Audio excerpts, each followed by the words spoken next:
أعوذ بالله من الشيطان الرجيم بسم الله الرحمن الرحيم Surah Al-KAHF, Day 6, and we are studying inshallah ayah number 80 and 81. Bismillah ar-Rahman ar-Rahim. وَأَمَّا الْغُلَامُ فَكَانَ أَبَوَاهُ مُؤْمِنِينَ فَخَشَيْنَا أَنْ يُرْهِقَهُمَا طُغْيَانًا وَكُفْرًا فأردنا أن يبدلهما ربهما خيرا منه زكاة وأقرب رحما. Khidr al-Islam is explaining to Musa alayhi salam why Allah had given him the order to kill the child. Now, in the next ayah, ayah number 82, we'll see that Khidr alayhi salam very clearly says, وَمَا فَعَلْتَهُ عَنْ أَمْرِي, I am not doing anything from my own wish. It is a direct order from Allah. So this order is an order of qital from Allah to a prophet. Now, before we look into the reason that Khidr al-Islam is doing, let's first see the great loss that Musa al-Islam saw. So Moses is seeing this young innocent child who has not committed any crime. Moses doesn't know him, but he's young, and a young child, even if he makes a mistake, he cannot be held responsible for it. And this child has been killed. Now, imagine the pain Moses has on seeing this calamity occurring, a child being killed for no reason at all. But now imagine how painful it will be for the parents. It is going to be a total disaster for them, because one of the most unnatural things in the life of a human being is to bury their own child with their own hands. It's against the course of nature.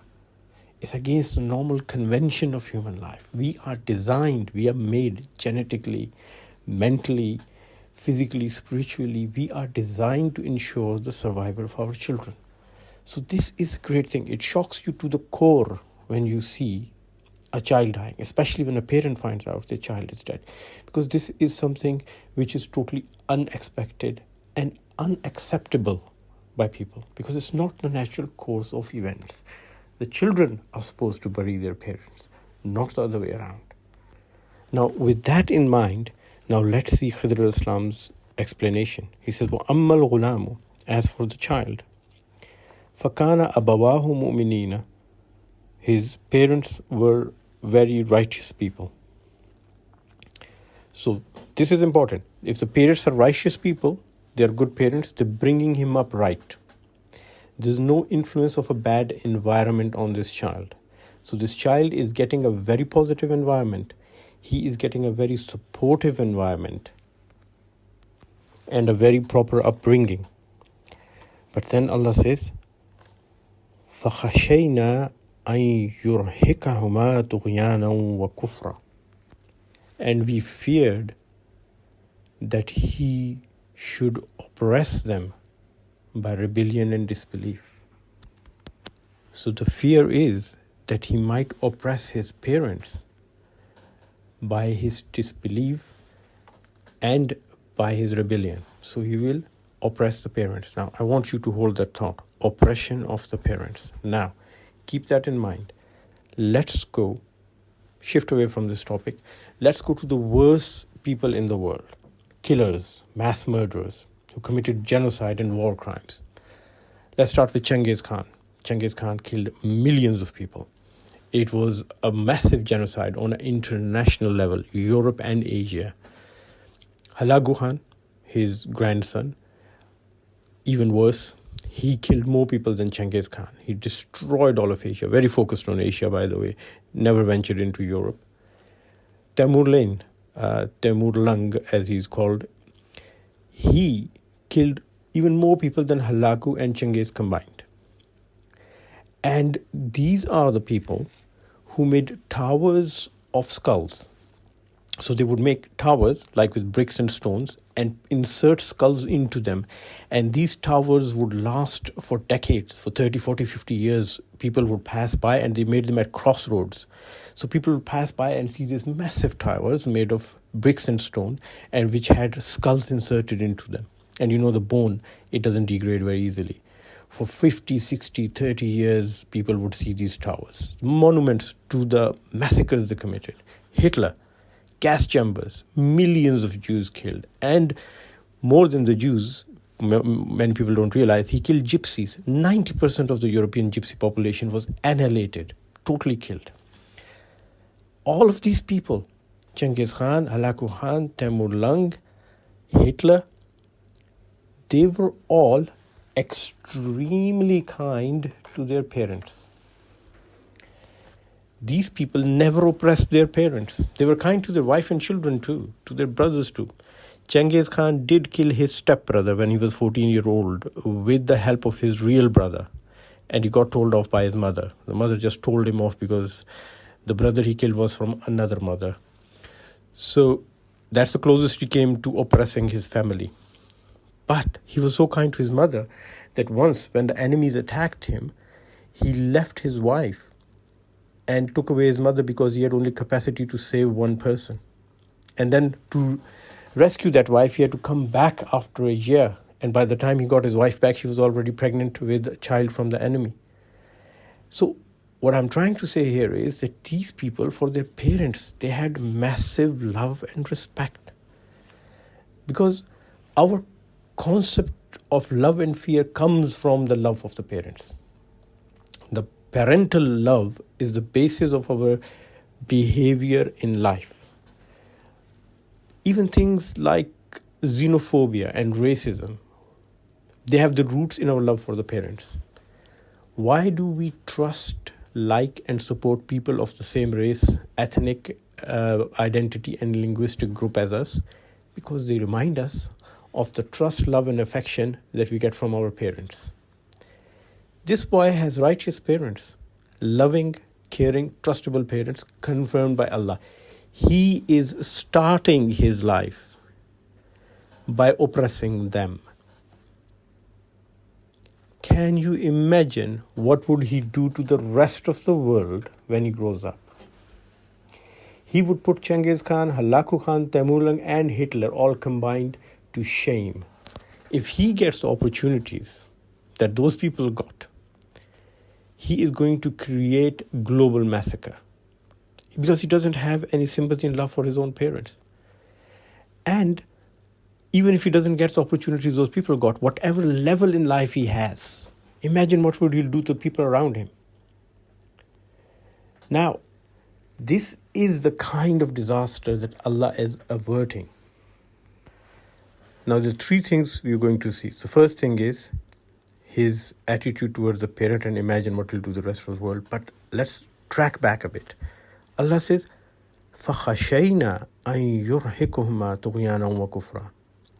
فَخَشَيْنَا means fear. And it has been translated as we feared or we suspected. And I think one of the best translation I have come across is we had every reason to fear. Now this is very interesting. Allah Ta'ala in this ayah, through Khidr Islam, is giving us a very important message. And that message is that human beings have free will. We usually think, oh, Allah has made this qadar. He's made this boy, he's born, parents are good, he's going to torture them, he's going to do bad things, he's going to die. No. Allah Ta'ala makes good destiny and not so good destiny. And we choose. So when Allah says, فَخَشَيْنَا, and we had every reason to fear, that means this boy has chosen the path opposite to Sirat-e-Mustaqim. Allah has given him two choices. Good parents, good upbringing, every chance to be good. Yet he is going towards oppression. Yet he is pursuing a path which is going to take to rebellion and disbelief, and to hurt other people, and to exploit and probably torture and kill other people if given the chance. So the important thing is فَخَشَيْنَا. Allah Ta'ala is saying there's always a chance of doing the good, and there's always an opportunity of not doing the good. Bad or evil is basically not doing the good. The wrong path, the qadr-e-shar, is actually going opposite to the qadr-e-khair, the right path. Now, I would explain it by a hadith. And this is a very, very I would say, important hadith to understand. If you can understand that, it clarifies a lot of concepts in life. The Prophet ﷺ, he was explaining to the Sahaba, and he says to the Sahaba that in Jannah, there are many levels of Jannah. We've all heard of it. There are lower level of Jannah and higher, and then there is the Jannatul Ala, the highest level of Jannah. That is the maximum best level, next to Allah. The creme de la creme go there. You have this up street, perfectly placed high-class paradise and palaces, the best. So the Prophet ﷺ asked the Sahaba, do you know how many palaces are there in the highest level of Jannah near to Allah? Now, if I was asked this question, I would have assumed maybe a few 100,000, because there's 124,000 prophets, so they will all have a palace. And maybe a few 100,000 more for people from the human race. The Sahaba said, of course, they don't know. And the Prophet said that Allah, now listen, please listen carefully. Allah Ta'ala has made a palace in this highest place of Jannah, the best part of Jannah, which will go to the best people next to the prophets. He's made a palace for every human being born from Adam till the day of judgment. Every human being. Fir'aun, Namrud, Abu Jahl, Hitler, Genghis Khan, Halaku Khan, Temur Leng, this boy which Khidr killed. Every human being has a palace at that highest level of Jannah. So for everyone, Allah has made a qadr khair. Everyone, Allah has made an opportunity to go and reach the neighborhood of the prophets and the shuhada and the sadiqeen. It is our personal failure that we don't reach there. It's the personal failure of Fir'aun, the personal failure of Namrud, the personal failure of Hitler, of Temur Leng, of Halaku, of Genghis. Every bad person is their personal failure. So, taqdeer is not just one straight line.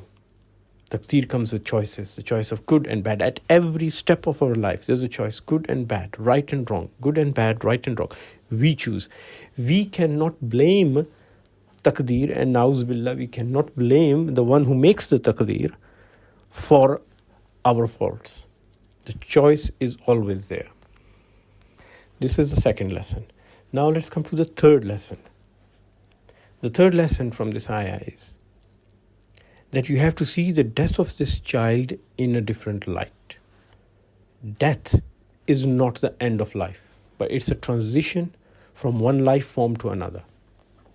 Now, let me talk about it in the scientific way, because when I talk to people who do not believe in Allah, non-Muslims, I have to explain it to them in this way. And always when I talk about life and death and the ruh, especially the soul, people roll their eyes if they're not believers. They go like, oh, so much of education and scientific knowledge and degrees, and you still believe in a ruh, you believe in a soul. And I say, hold on for a minute, just hold on.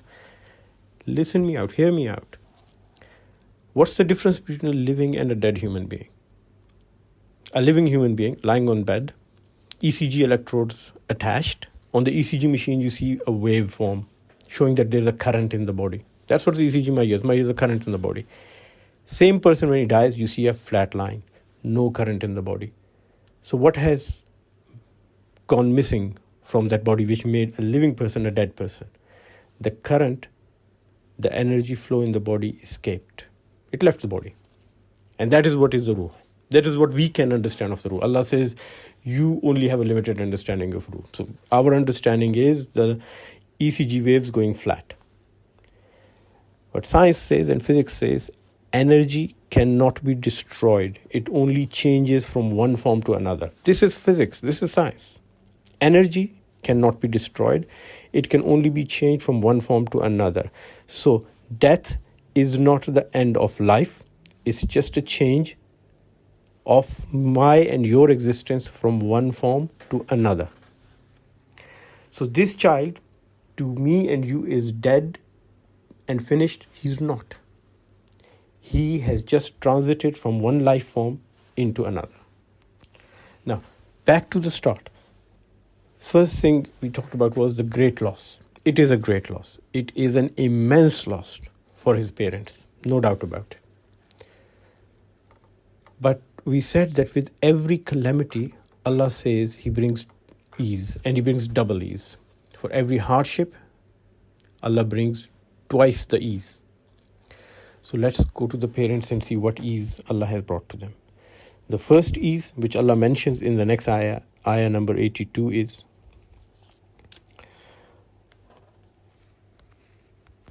فَأَرَدْنَا أَن يُبَدِّلَهُمَا رَبُّهُمَا خَيْرًا مِنْهُ زَكَاةً وَأَقْرَبَ رُحْمًا. So Allah Ta'ala, He has decided, in fact He desired to grant them instead of this child, a child of greater purity than him and closer to loving tenderness, to rahm, to mercy. Again, please focus on the choice of words. Everything in Quran, Allah says, is due to a reason.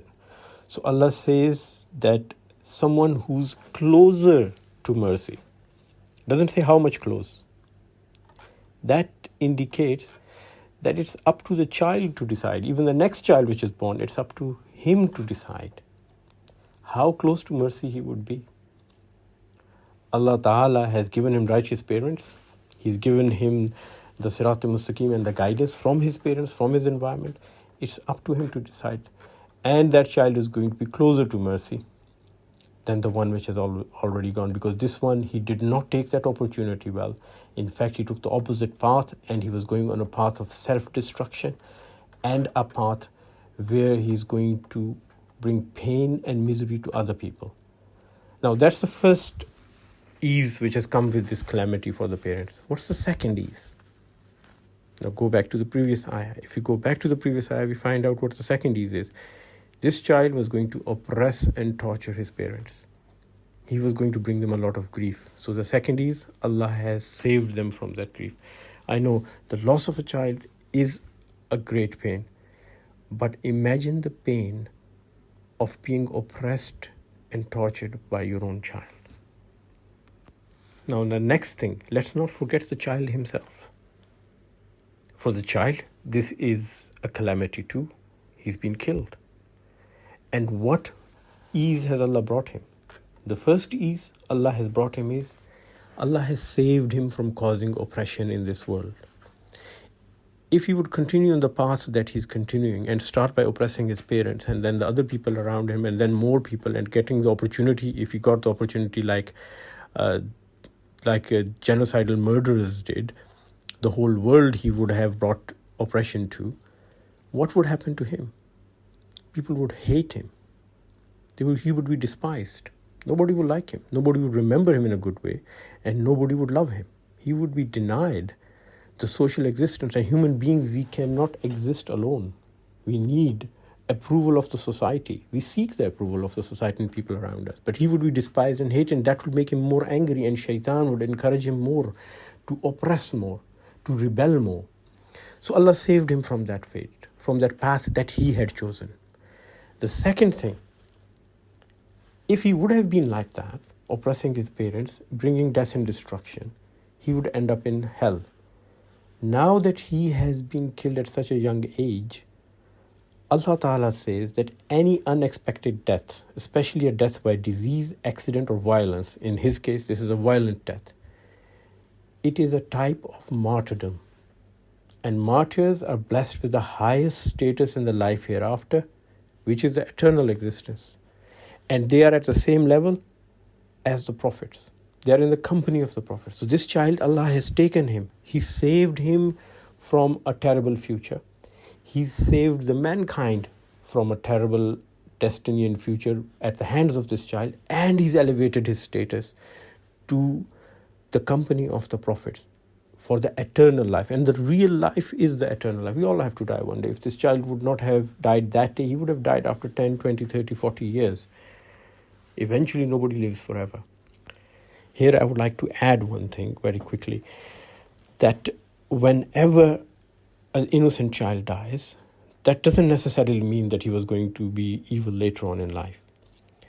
But that does mean that Allah is saving that child from a terrible future. We don't know if in the future, the way that child was carrying on or the choices he was making, what if he would have met a terrible accident? What if he would have been struck by a horrible disease which cannot be cured? What if he would be caught up between two factions fighting to civil war in the country or end up in the middle of a war?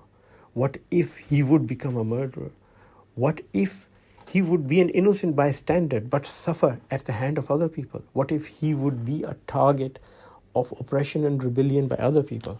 Because the Prophet ﷺ, he said towards the end of time, there would be a time when people would walk next to graveyards and look at the graves and say, how fortunate is this person that he's dead and in the ground and not having to live the life and existence that we have to live in this world. So Allah Ta'ala, when He takes away a life at an early age, He is saving them from a lot of suffering later in life. And last but not the least, currently we're going through this COVID pandemic and a lot of deaths are occurring. A lot of people are dying. And apparently this looks like a disaster. It is a disaster, no doubt about that. But I was looking at the figures and this strange thing is happening that in certain parts of the world, especially in India, the death rates are going down. In the cities of Gujarat and Delhi and other areas, the statistics are saying the death rate is low. In the hospitals that I have been to and worked in recently since the COVID pandemic, the accident emergency departments, they have got very few patients. And the reason? With the COVID-19 pandemic, people are locked up in their houses. Accident rates have gone down, traffic accidents gone down, murder rates have gone down, violence rates have gone down, crime rates have gone down. And suddenly, end of the day, although people are dying of COVID, when you look at the whole picture, you realize that compared to how many people were dying the year before, at the same time of the year, we are having less deaths, we are having less crime, we are having less violence and less murder. So even in this situation, it's a terrible pandemic, just like the death of that child is a terrible calamity. Nobody can deny that. It cannot be denied. But Allah is bringing twice the ease. And at the very end, again, I would like to emphasize on one point. Khidr taking the life of this child. In the next ayah, we'll talk about it in detail, inshallah. But remember what Khidr says, وَمَا فَعَلْتَهُ عَنْ أَمْرِي. I do not do anything by my own desire and wish. It is a direct order from Allah. It's His desire and wish which I fulfill. So inshallah, tomorrow we'll talk about the third part, where Khidr has fixed a wall in a town where the people are very evil, and he didn't even ask for compensation, he didn't ask for any money in return, and why he did that. And we'll also see in the light of the current situation and my and your time, how that is relevant to us, inshallah. Jazakallah khair. Please remember everyone in your prayers. Assalamu alaikum.